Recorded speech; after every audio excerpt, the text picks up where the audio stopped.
back to Story Impact. I'm your host, Lisa Towles.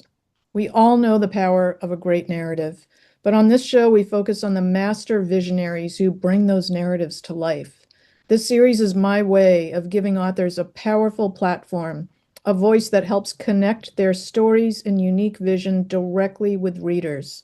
These conversations dig deep as we look past the finished pages to explore what's truly at the core, the creator's process, their deepest inspirations, and the unstoppable purpose that fuels their work. In addition to this series, I'm also a crime novelist, and you can read about my latest crime thriller, Switch, on Amazon or on lisatolles.com. Let's dive in. Today, my guest is Jude Berman, an author who writes with moral clarity and narrative courage. Raised in a home shaped by many languages and refugee resilience, Jude brings a deep lived understanding of power, culture, and consequence to her fiction. In Shot, a dictionary of the lost, she gives voice to lives reduced to statistics and refuses to let them stay there. And in her forthcoming novel, The Lie, Jude takes on the post-truth era head-on, weaving technology, ancient wisdom, and political reality into a thriller that asks what truth costs and who pays when it collapses. Jude Berman doesn't write to reassure, she writes to wake us up, and I couldn't be happier to be with her today. Jude, warmest welcome. Thanks for having me, and thanks for that nice introduction. It sort of says it all. Of course, but I still want to dig in because I have a lot to ask you. Sure. Um, Your work consistently restores individuality to people and experiences that are often kind of flattened or generalized. So I wanted to ask, what draws you to that kind of storytelling, and why do you feel it's so urgent right now? Well, I mean, it really comes from looking around at the world and kind of moving beyond just individuality and looking to what's affecting all of us as a culture, as a country, as whatever group you want to look at. And I've sort of always been somebody who feels, that need to speak up. I have written of characters who I have speaking up, but that's sort of me. That innate quality or whatever that says I have something to say and I need to say it, even if it's difficult or a difficult conversation. So you're bringing your real self into this book, but you're doing it into a really interesting form. That's what I love about that book. Yeah. So, I mean, a lot of people think that fiction is sort of separate from reality. And if you want to talk about gun violence, then you need to talk about the facts and the, nonfiction basically presented as nonfiction. And Mm. I mean, I don't think I came to this just at one moment, but sort of gradually exploring through the different books that doesn't have to be the case. And so I feel like I mean, obviously some people are also doing it. I'm not the only one, but I also feel like I'm sort of pushing the envelope as far as saying we can use fiction as a way to connect with the reader more than just statistics or just a policy, this or that statement, but really having these people, these characters who aren't, you know, they're not real life people, but they become life alive on the page. Hopefully, that's the idea. Mm-hmm. Mm-hmm. I think a lot of people, more and more people are thinking of fiction as a way of learning too. So I think readers are getting kind of more accustomed to that. But I mean, looking at the reviews for this book, I mean, like readers have loved it, and I really meant what I said in the introduction about these books are kind of waking people up. They're doing it in a very sophisticated, a very sensitive way, but still waking us up. And I just see so much value in that. I mean, it's definitely that is my goal, And then as the author, you sit back and you go, okay, is it actually going to work or not? Um, to be honest, it is harder to sell books that people think have a message than it is. I have also written a historical fiction novel, and that is the one that when I walk in to do a meet and greet, people are like, oh, that looks fun, that looks easy, that looks nice, that looks beautiful. Mhm. Um, and so it is a challenge to I mean, it's a challenge to write what I believe in and feel is important, and then to look at the possibility of maybe getting more people to feel open to reading it than otherwise might. Mm-hmm. I feel like as a reader, I have kind of a couple of different modes. Like I have a part I would normally pick up a book like yours because like I want to learn. I like your background. I like your authenticity, your education, what you bring to your type of storytelling. But I also have another part of me as a reader where I want to be transported. I see fiction as just like emotional transportation. I want the escape. So I mean, I have kind of sometimes I'm in one mood, sometimes I'm in another, but they both exist within my head and my heart. And I suspect a lot of readers are like that too.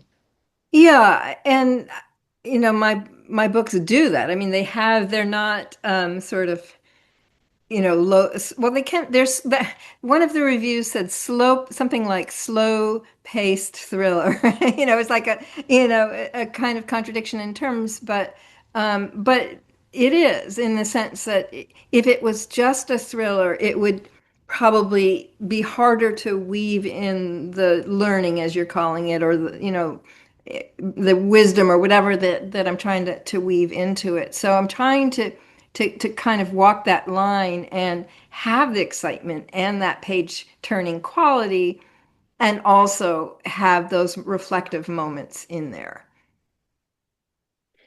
Let's talk about the structure of shot because I think that's really interesting. I mean, you've set up something that's very bold and very intentional, like alphabetized, precise, almost archival, the way the way you've presented it. How do you see form itself shaping meaning and impact in your work? Yeah, I mean it's interesting because I'm actually working on a fifth book now that's also short stories, and I think that in a way it's there's a greater satisfaction working on a novel because you create a world and then you just live in that world. You probably know that from your own experience, for the ever whatever number of months or whatever period of time you're with these friends that you have on the page. And so I in some ways I like that best. But I also recognize that that's a little bit not outmoded, a little old fashioned. I don't know what you want to call it in this world where people, have such short attention spans. And actually, the one that's coming out, The Lie, is a sequel to The Die, which came out in 2024, which is also a full-length book as opposed to the short stories. And that, by just remembering this, that book, original concept for it was as short stories. And it Mm. was, and yeah, so I was actually even thinking about that when I first conceived of that book, which was quite a while ago, on the order of 20 years ago. So I think I was recognizing that sort of interplay of, well, if you can get shorter, get somebody's attention more quickly. Mhm. So I feel like even if part of me really loves the long form, I see the value in the short form, and um, I'm sort of gravitating, I guess, toward that more for that reason, more because writing is a relationship with the reader. So you got to think about, okay, what's the reader going to like here? But it also shows your versatility as a creator. I mean, you can do both. I mean, Yeah. I can't write short stories right now. I've written many of them, but like 20 years ago. I mean, like my milieu now is long form just because that's what's coming out of me. But you have fluidity in both of those forms, and I think that makes you like more marketable and as you say, easier to reach readers, knowing that some readers only have time for that they only have time and the headspace and the capacity with their busy lives for short stories, and other readers really want to dig deep. They want something that will like entertain them and immerse them for like 1 to 2 weeks. And I think it's wonderful that you can do both of those. Yeah, and also the thing about a short story that I'm realizing now, I mean, more now even as I'm working on, another one collection of them, is that there's a way that the short stories allow you to present different aspects. Like, well, that's really true in shot because each story is different. And so you come with this and you come with that, and I mean, I could have written more and come with more perspectives, and it would be hard to work all of those aspects and perspectives into one long form. So in that way, when there's a book with a message, it's actually it's helpful to use that structure. Let's talk some more about kind of readers and how reader preferences are evolving right now. I mean, we were talking about your book, The Lie. You engage directly with questions of truth in a time of rapid technological and cultural upheaval.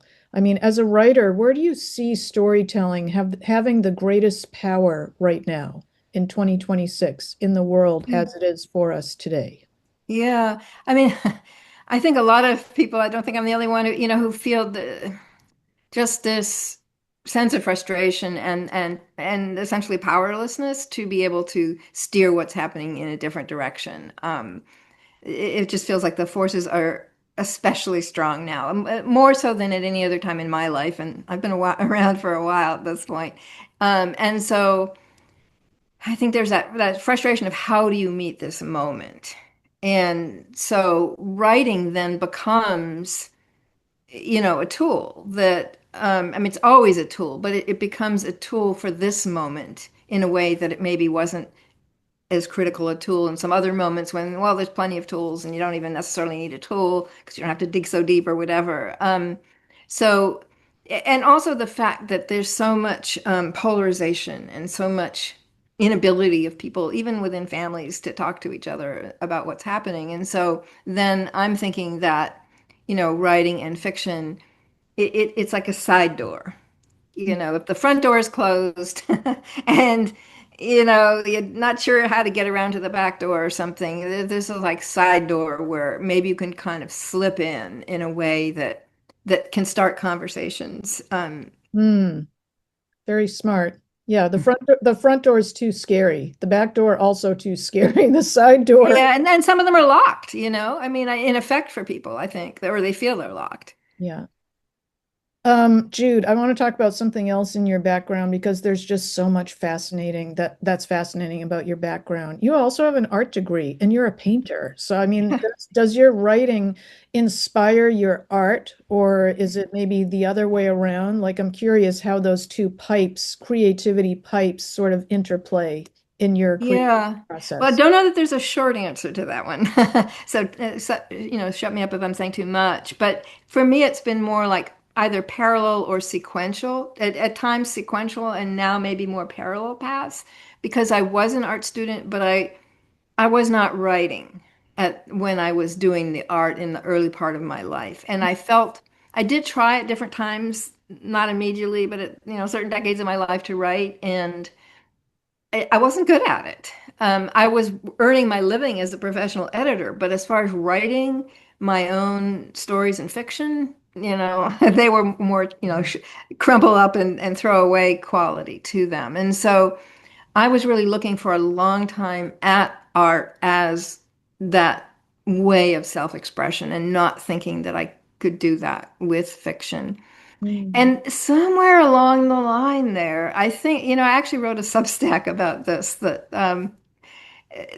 actually went viral, but maybe for slightly different reasons. But my feeling is that there's a catch-22 where we can write better as we get older. And when we try to write really well as we're young, for most people, it's not as easy and doesn't go as well. I don't think I'm the only one in that. Mhm. But at the same time, the publishing industry wants young writers and authors, and really, snubs older authors. So there's this catch-22 between when you can write well and when you can publish.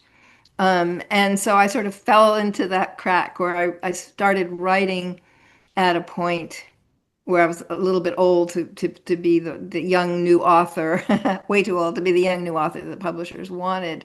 Um, and you're asking also about the art. So I think once I felt comfortable in putting my time into the writing, I actually what initially happened was that I just didn't have the time for the art because I was just, besides working with my, for my clients, I was spending all the time doing the writing and I didn't have extra time left over for the art. And Mhm. then at one point there was this conscious decision, I don't want to give up the art and so I was like, okay, I'm going to be, plan this out and be, take responsibility for spending some time doing the painting. The thing is that the writing takes, a million times longer than a painting. I can talk, a painting takes me a day or less, and I mean, it's a matter of hours, and a book is either months or years, depending on the book.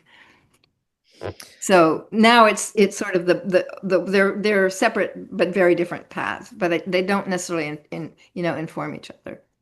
Doesn't it seem like the painting is more of like a summary of something that you feel in your heart that you want to put on the page, and then like the actual prose, that's when you're like getting real with it. I mean, it seems like the painting is sort of like abstract and just kind of like creating a visual summary and easier in that way. I've also spent a long time painting, Mm, stopped years ago. And yeah. when you put your fingers on the page, oh, that's where the rubber's meeting the road. You're getting real now, you know? Could be, could be. The thing is that I do not plan any painting. I just put stuff down and see what's there. So it's more like a Rorschach for me. And I would say it is more of the, well, obviously nonverbal, maybe emotional side of a reaction to what's happening. But it is very much it's not just a summary. I mean, it's like a mega summary because it's just so it's like one moment out of it's like I Mm. guess you could say what do they say? It's worth a thousand words or what's it? Is it a thousand words or a million words? If it's a thousand words, I don't know. I'm just sort of joking around, but it's difficult to try to equate them because in a way they don't equate. I would say though that at this point, when I sit down to do a painting, I feel like often it's because there's something that I can't put into words. And I want to capture that through the painting because maybe I will capture it through the words, but there's that sense of there's something there that wants to come through that I don't necessarily have the words for. Although I don't know if you've looked at I do these paintings and post them right on blogs. And I used to use quotes. For years, I used like Rumi quotes in particular. I even had Mm. permission from their organization to use those quotes in a show. But when I started doing more writing, I shifted to where I will now only use my own, make up my own quotes and come. So there's that effort there. I was like, oh, okay, this painting, this nonverbal came out. What are some, words, not a whole story, but just a sentence that interfaces with that somehow. So interesting to hear that all these different like evolutions of your creative energy. Um, in your books, you're bringing together scholarship, imagination, lived experience in a way that, to me, as a reader, feels both grounded but also expansive. So I wanted to touch on your background in cross-cultural communication. And I'm curious how you feel like that shaped your authority as a novelist writing about the contemporary topics that you're writing about.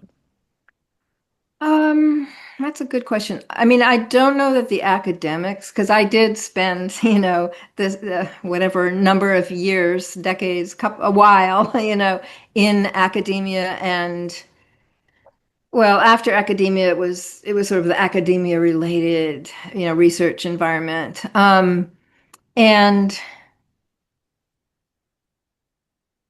I mean, I don't know. I don't think I could honestly say it's shaping what I'm writing. I would think the more honest thing to say for me would be that what led me to choose to get a doctorate in that field in my own history and upbringing was also what is driving me now to, how, or drive or informing how I view the world now, and then sort of driving me to write about it in the ways that I do. And that is, coming from being a first generation American, which that term is used two different ways. I use it in the way that my parents were refugees, so I'm the first generation. Some people use it the other way around. And, I mean, from my earliest memory, there was not just one culture, there were multiple cultures. And there was also this experience of my parents having been through the Holocaust in Germany and just all of the things that came with that. When I think about just the phrase cross-cultural communication, I mean, honestly, what's more relevant in 2026 right now? Like being able to talk to each other about these unthinkable topics um, that are now very, very prevalent for all of us. Having like the ability to create a vocabulary about how to address these things. We were talking about front door, back door, side door, but I mean, like just having that cross-cultural awareness, I think that's one of the things that really makes your prose so powerful, is that, not just your doctorate degree, but your many years of lived experience in that space. Yeah, yeah, and you you can look back on your career and think, oh, I could have done this or that or the other thing. It's interesting because some of what I studied in graduate school, both actually art therapy, which is what I first studied, and there were no art therapists at the time, so I couldn't do a career in it because it didn't exist. But Mm, likewise, the when I did my work in cross-cultural communication, it was not a thing at that time. There were no jobs that it would translate into mm, at that time. And looking back, well, maybe I should have held out longer or something or gone back to it. But sometimes life just sort of rolls on in the way that it does. And, I think that if I could redo it, I would probably say I should have, would have liked to have done more of that. But interestingly enough, what I did instead was, move into the editing. So, that worked out as well. You're a pioneer in in many ways. Yeah. So at a time when a lot of writing now is shaped around speed and simplification, your work really chooses depth and nuance, and I think your readers want that too. What do you hope readers take away when you invite them into this space that you're creating? Yeah, I mean that's an interesting thing because comes from being an editor, but it's also my just personality. I think of myself as a writer's writer in that sense, somebody who for whom the wordsmithing and the words themselves and how the sentences are structured and how they flow together and all of that is just super, super important. And I mean, in a way, I see that it's not the case for all writers, and I also see that apparently readers don't all value that. In fact, I was in a conversation recently the other day where people were asking that question about, well, how is it possible that I read this book and this book and this book, and they were talking about books that that are on the bestseller list, and people are accepting that as quality writing. So again, that may be I may be old-fashioned in that respect, but it is something that matters, and I do see the both the beauty and the power in use of words in that kind of way. And so, yes, I want readers to, I want that to touch the reader. I also want, not for my sake, but for their sake, to bring that into their consciousness. And I also think it's that when words are crafted more carefully, they are more powerful. Mm-hmm. Even if people reading them aren't necessarily aware that that's what's happening. I still think that's true. Absolutely. I mean, words have so much power to transport us. I'm like a lifelong musician, and I find the rhythm of the language in a sentence has a big impact on me. Thinking about like, sort of the pauses and like a longer sentence and sort of the space between the words, the rhythm of how that comes out on the page, I think is critically important in the books that I'm reading. And then for my books, when I'm editing them, I might say, this is grammatically correct, but it's just kind of clunky. I mean, Yeah. let me change that around. And yeah. Yeah, yeah, yeah. And I don't make this connection on a regular basis, but in a way, if you do the analogy with painting, I mean, if you aren't careful with how what it looks like, I mean, there's no painting that you've really achieved that you would want to look at. So we have different standards, I think. Mhm. And I also think that. that might be an age thing too, where I think maybe when I was younger and was trying to write, I didn't give myself the time to really work that craft. Mm, Um, and a lot of people write books quite quickly these days. yes. And I did too. I mean, I wrote Shot in 9 months, so I can't say that I haven't done that myself. But if you're writing fast, it's harder to also go back all those times, because writing isn't just writing; it's writing and rewriting and rewriting and rewriting is what writing is, Oh right? So my God. Yeah. yeah, and people kind of I think skip over that. Yeah. And a lot of times readers like have no idea, you know. Yeah.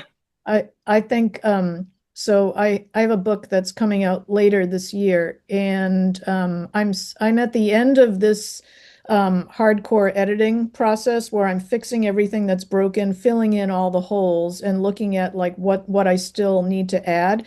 And it's only after that part is completely tied up that I actually start looking at beautification of language, the Hmm. rhythm of the sentence. I can't do any of that until all of the other structural parts are sound. If I'm still like, you know, kind of in Hmm. the building stage with the plot and adding things here and there, I don't have the capacity to really look at like the beauty of language and the Hmm. effect that it's going to have on a reader. Yeah, I think we're all different in that because I start that from the get-go. I'm doing them at the same Oh, time. you Yeah. do. Okay. Doesn't mean it's any faster, but it's yeah, I don't know. That's just my process is that way. I want to ask you about your experience as a publisher. You've led two indie presses, and I know you've been an editor for a long time. Tell me about that. What kinds of things did you publish, and what was that like for you? Yeah, I mean it taught me a lot. One of them was the first one was in the 90s, so the publishing world was so completely different. I mean, there wasn't there wasn't print on demand even yet, so it was a completely different experience. Hmm. But what I learned from that was from both of those experiences, actually. I mean, they were both small, but spread out over quite a few years, actually. So it was, um, was the we an author tends to think about writing and publishing as sort of a simple thing and doesn't realize all of the complexities that go into that. And that's what it taught me. And I came out of it saying, because people were saying, oh, well, you should self-publish because now this, self-publishing has become a thing and a possibility, and maybe even it's advantageous over traditional publishing.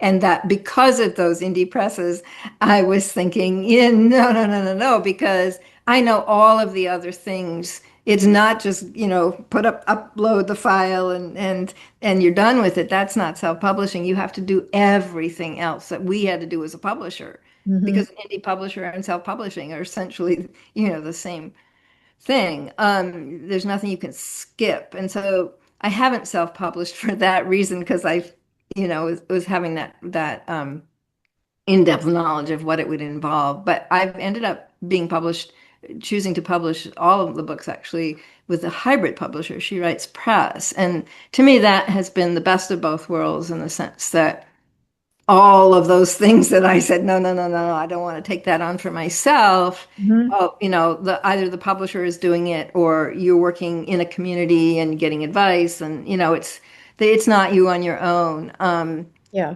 figuring it out and having to carry it out and or orchestrate it all on your own.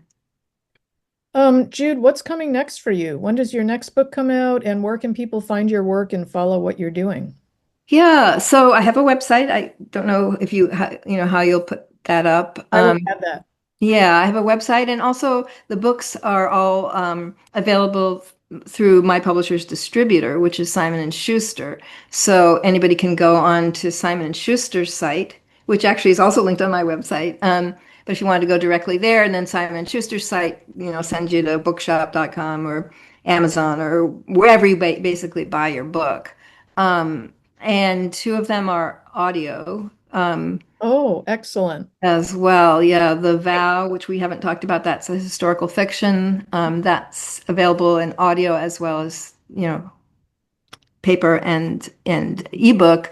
And so is The Die, the first in this series. And what's next is this sequel that that we sort of talked about a bit, The Lie, which is the sequel to The Die, which I wrote when I realized that all of the issues that were written about in The Die had not been resolved in our world. And it Mhm. was, I mean, I had to continue the story, so to speak, and bring it into.